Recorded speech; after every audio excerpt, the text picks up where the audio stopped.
مردے پر پورا کفن ہونے کے باوجود وہ بچ جاتا اور خود بخود لمبا ہوتا جاتا تاکہ وہ کفن کاٹ کر کسی دوسرے مردے کو پہنایا جائے، اور یہ سلسلہ جاری اور ساری رہا۔ وہ شیطانی مسکراہٹ سجائے مسکرایا۔ آکاش کو تھوڑا سا ڈر لگ رہا تھا اس عجیب سے پراسرار بوڑھے سے، لیکن اس نے اپنے ڈر پر قابو پایا اور سننے لگا۔ پھر اچانک بوکھلا گیا کیونکہ بات ہی ایسی کی تھی۔ بوڑھا کہہ رہا تھا، اور پھر کیا تھا؟ وہ منحوس اماوس کی رات جب میں جنگل کے درمیان میں ایک لاش پر کوئی خاص عمل کرنے میں مصروف تھا۔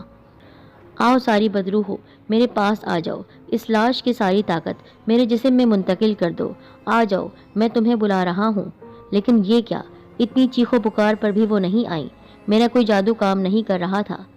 ایسے میں میرے بدن میں طاقت کم ہو رہی تھی اور کمزوری بڑھتی جا رہی تھی۔ میں نے اپنے جسم میں بہت کمزوری محسوس کی۔ مجھے پتہ چل چکا تھا یہ سب میرا دشمن کر رہا ہے۔ اس نے میری ساری طاقتیں باندھ دی ہیں، جکڑ لیا ہے، بندش کر دی ہے۔ میرے سارے غلام بھاگ گئے۔ اس نے اپنے قبضے میں ان سب کو لے لیا۔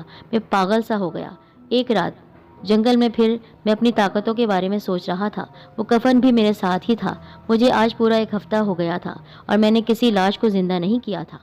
مجھے ایسا لگا کوئی میرا جسم دبوچ رہا ہے، جکڑ رہا ہے شکنجے میں۔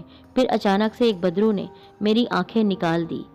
مجھے کچھ نظر نہیں آ رہا تھا۔ میرے منہ سے چیخیں نکل رہی تھی۔ میں گر گیا اور پھر میں دیکھ نہیں سکتا تھا مگر سن تو سکتا تھا۔ میرا دشمن مجھ سے کہہ رہا تھا۔ میں اس کی آواز سن رہا تھا اپنے کانوں سے، دیکھ نہیں پا رہا تھا۔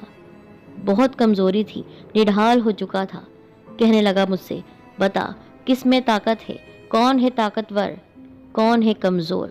اس نے میری گردن دبا دی اور مجھے ایک زور کی ٹھوکر لگائی۔ کہنے لگا ہنس کر، اس دنیا میں میری حکومت ہے۔ اور پھر میری روح نے میرے جسم کا ساتھ چھوڑ دیا کیونکہ اس نے میرے سینے میں خنجر اتار دیا تھا۔ کیا تم مر چکے ہو؟ ہاں میں مر چکا تھا، لیکن اب یہ مت سمجھنا کہ کہانی وہاں ختم ہو گئی۔ نہیں، ابھی تو کہانی شروع ہوئی ہے۔ وہ بوڑھا مکرو مسکراہٹ کے ساتھ کہنے لگا، کئی دن تو میری لاش کو گدھ اور چیلوں نے خوب نوچا، مگر پھر میری قسمت خود چل کر میرے پاس آ گئی۔ جنگل میں ایک نورانی بزرگ کا گزر ہوا۔ وہ اللہ کا نیک بندہ ہوگا۔ اس کے ساتھ اس کے 2 ساتھی بھی تھے۔ انہوں نے جب میری لاش کو دیکھا تو انہوں نے مجھے دفنانے کا سوچا۔ پھر اچانک ان میں سے ایک بولا، دیکھیے حضور، لگتا ہے یہ کپڑا کفن ہے۔ ہاں تم ایسا کرو، اس کفن کو دھو کر لے آؤ۔ تھوڑی دیر بعد وہ آدمی وہ کفن دھو کر لے آیا اور پھر بزرگ نے دوسرے آدمی کو قبر کھودنے کو کہا اور پھر مجھے میرے شیطانی کفن میں قبر میں اتار دیا گیا۔ انہیں نہیں معلوم تھا وہ شیطانی کفن ہے، لیکن میں تو جانتا تھا، پر اس وقت تو میں مر چکا تھا، کچھ بھی نہیں تھا میرے جسم میں۔ اس کفن کی شرط صرف یہ ہے کہ زندہ ہونے کے مزید 2 مردوں کو اس کفن میں دفنانا ہوگا۔ اور پھر اللہ اللہ کرتے مجھے قبر میں لیٹے ہوئے پورا 1 برس گزر گیا۔ میں بہت خوش تھا کیونکہ میں اپنا انتقام لینے کے لیے بے قرار تھا، کوئی ایسا ویسا نہیں، ایک خوفناک اور بھیانک انتقام۔ پھر میرے جسم میں حرکت ہوئی اور مجھے ایک اور زندگی نصیب ہو گئی۔ ایک لاش کو تو میں نے پرسوں ہی شب کفن پہنا دیا تھا اور پھر مجھے دوسری لاش کی ضرورت تھی اور میں چل پڑا شہر کی جانب۔ جب تمہیں پریشانی میں دیکھا تو میں نے سوچا کہ اس کو یہاں سے چھوڑ کر گھر لے جاؤں، احسان کا احسان اور مردے کا مردہ۔ کیوں آکاش کمار صاحب؟ اور پھر وہ منحوس زور زور سے ہنسنے لگا۔ جب آکاش نے ساری باتیں اس کی سنی تو اس کے رونگٹے کھڑے ہو گئے۔ اس کا خوف کے مارے دل زور زور سے دھڑک رہا تھا۔ میں تمہیں دوسری لاش نہیں بناؤں گا، تم اتنے سفاک بھیانک ہو، مجھے پتا نہیں تھا۔ میں تمہارے ساتھ آ گیا، میں اب جا رہا ہوں، چھوڑو میرا ہاتھ۔ بوڑھے نے آکاش کا ہاتھ مضبوطی سے پکڑا ہوا تھا۔ آکاش نے زور سے بوڑھے کو دھکا دیا، وہ دور جا کر گرا۔ پتا ہے، تم جوان ہو، تم میں ابھی بھی طاقت ہے۔ وہ منحوس بدستور مسکرائے جا رہا تھا اور آکاش باہر چلا گیا۔ واپس آ جاؤ کیونکہ میری قسمت میں تمہاری لاش لکھی ہوئی ہے۔ تو اب میں کیا کروں؟ تم بے ہوشی کی گولیاں پی چکے ہو، جوس کی صورت میں۔ آئی سمجھ میں؟ بوڑھے نے تیز آواز میں کہا، اور وہ بے ہوش ہو چکا تھا۔ رات کا نہ جانے کون سا پہر تھا جب کوئی قبرستان میں ایک قبر کھودنے میں مصروف تھا۔ یہ وہی بھیانک بوڑھا تھا جو پہلی لاش کی قبر کھود رہا تھا۔ اس نے کفن کو کاٹا اور لے گیا۔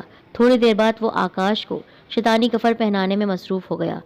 جب آکاش کو کفن پہنا دیا گیا تو بوڑھا بولا اس لڑکی سے جو سہمی ہوئی ایک کونے میں کھڑی ہوئی تھی، ادھر آؤ لیلا، اس کے پاس رہو، کہیں اس کو ہوش نہ آ جائے، خبردار، اگر اس کو ہوش میں لانے کی کوشش کی تو تو بھی جان سے جائے گی، بڑا تیز ہے یہ جوان۔ جی اچھا، لیلا بولی۔ پھر وہ بوڑھا آکاش کے لیے قبر تیار کرنے لگا اور قبرستان وہ جا چکا تھا۔ لیلا ہمدرد تھی، اس نے جلدی سے پانی لا کر آکاش کو جگانے کی ناکام کوشش کی، لیکن پتہ نہیں اس نے کون سی گولیوں کو آکاش کو پلا دیا تھا۔ دیکھیں میں ہوں لیلا، آپ کی ہمدرد، آکاش آپ آنکھیں کھولے۔ دوسری جانب بوڑھا تھکاوٹ میں چور ہو چکا تھا اور وہ پہلے بھی قبر کھود چکا تھا، لیکن اس نئی قبر میں اس کو بہت مشکل ہو رہی تھی۔ ارے میری کمر، بس اتنا ہی کافی ہے۔ اس نے کام چھوڑ دیا اور ایک طرف بیٹھ گیا۔ اسے ہوش تو نہیں آیا؟ اس نے آ کر لیلا سے پوچھا۔ نہیں نہیں۔ اچھا تم ایسا کرو، اس کو دھکیل کر لے جاؤ اور اس قبر میں گرا کر مٹی ڈال دو، یہ آپ کا کھانا ہے۔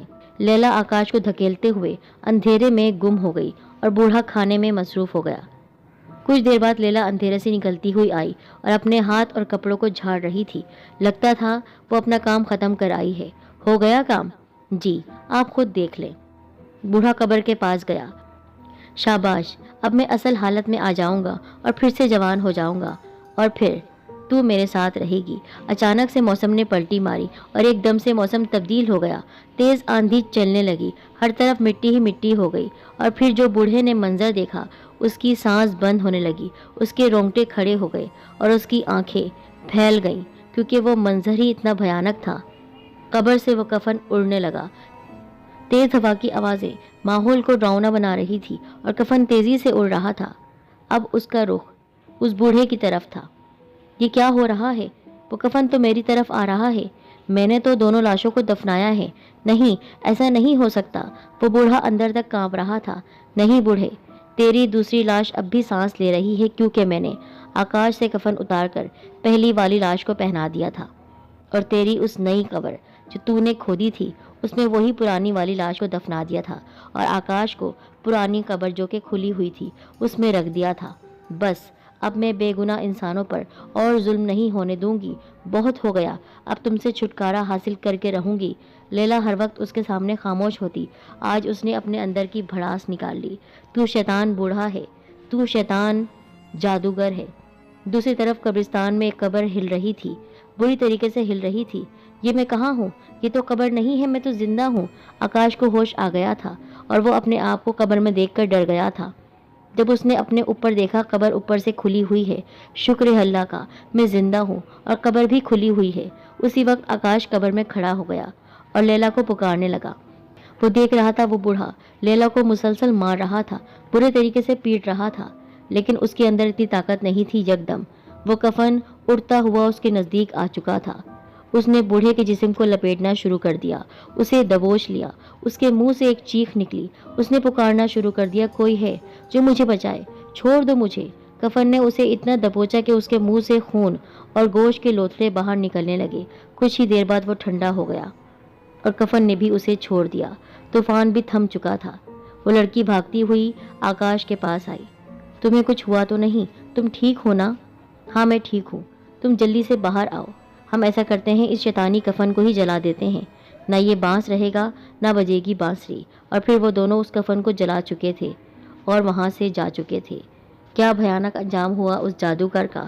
اس نے جھوٹ بولا تھا کہ اس کے چچا زاد نے اس کو مارا تھا، بلکہ کوئی ایک بدرو تھی جس نے اس کو مارا تھا، کیونکہ وہ سب کو اپنا غلام بناتا تھا، اور اسی بدرو نے اس کو مار کر اس جگہ پر چھوڑ دیا تھا جہاں پر جنگلی جانوروں نے اور پرندوں نے اس کی لاش کو نوچ لیا تھا۔ سچ میں اس کو دفنا دیا گیا تھا، لیکن اسی کے شیطانی کفن میں۔ اب نہ وہ بوڑھا تھا نہ وہ شیطانی کفن، یوں انسانوں کی زندگیاں بچ گئی۔ کوئی کیوں یہ ماننے کو